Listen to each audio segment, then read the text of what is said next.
All right, Split Ends. Good song. Down in tempo again. Yeah. It's a great clip. James is with us and Barton Price. Good of you to come in.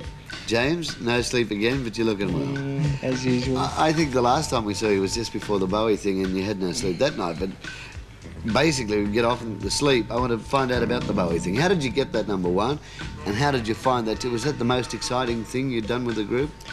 Yeah, it was. It was great, actually.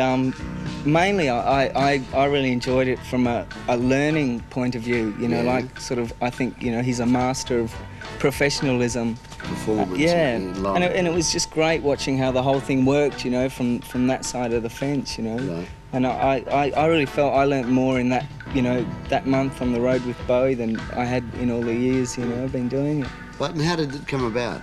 Why were you linked with Bowie? Was there a special deal, or did he request you? Well, he had the choice or the opportunity to use a lot of bands, really, I guess, and he heard our album and had access to our video clips via people making them available to him because we wanted to do the tour, and he decided that we would be a suitable act to go on first. Lovely. And we were very cheap. Now, a lot of people have commented that you didn't do I Hear Motion at the Sydney concert, and a lot of other people have commented they saw you outside in smaller gigs and you haven't been doing much off the latest album. What's the theory behind it? Well, to mine? Either way. After you, James, take it. Well, on the Bowie shows in Sydney, so we had trouble with the keyboards. Like we play to a sequencer in I Hear Motion, and it kept breaking down, you know, for about 4 gigs in a row. So that was the reason we didn't do that.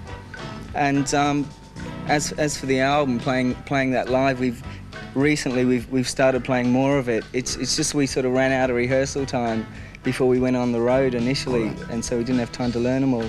We were sitting around the office yesterday trying to work it out, like the Bowie things, the Eon FM, now Narara. When you added up this tour, you probably will have played before live about 500,000 people. Is it something you really like to do? Yeah. You like those big outdoor gigs rather than the smaller ones? I enjoy both for their own specific advantages. You're getting pretty good at the outdoor stuff.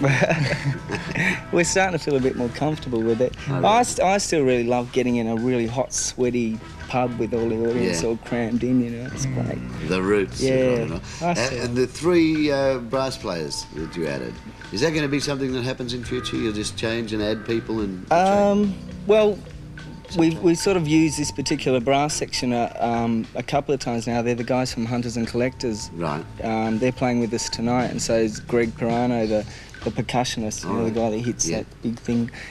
Wang. And yeah, we're sort of thinking of using them on the next tour for the whole thing.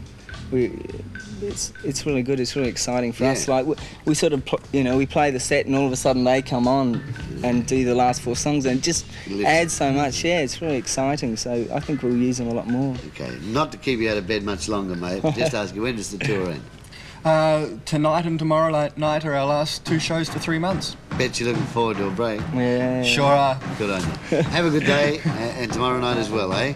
Thank you. Good luck at Narara. It's big up there, about 35,000 people already. No shoulders, no head. The Models, a newie off Pleasure of Your Company, and a goodie. And they'll do it live next time they're back in 3 months' time when they have a break. Good on you, fellas. Thanks very much. Thank you.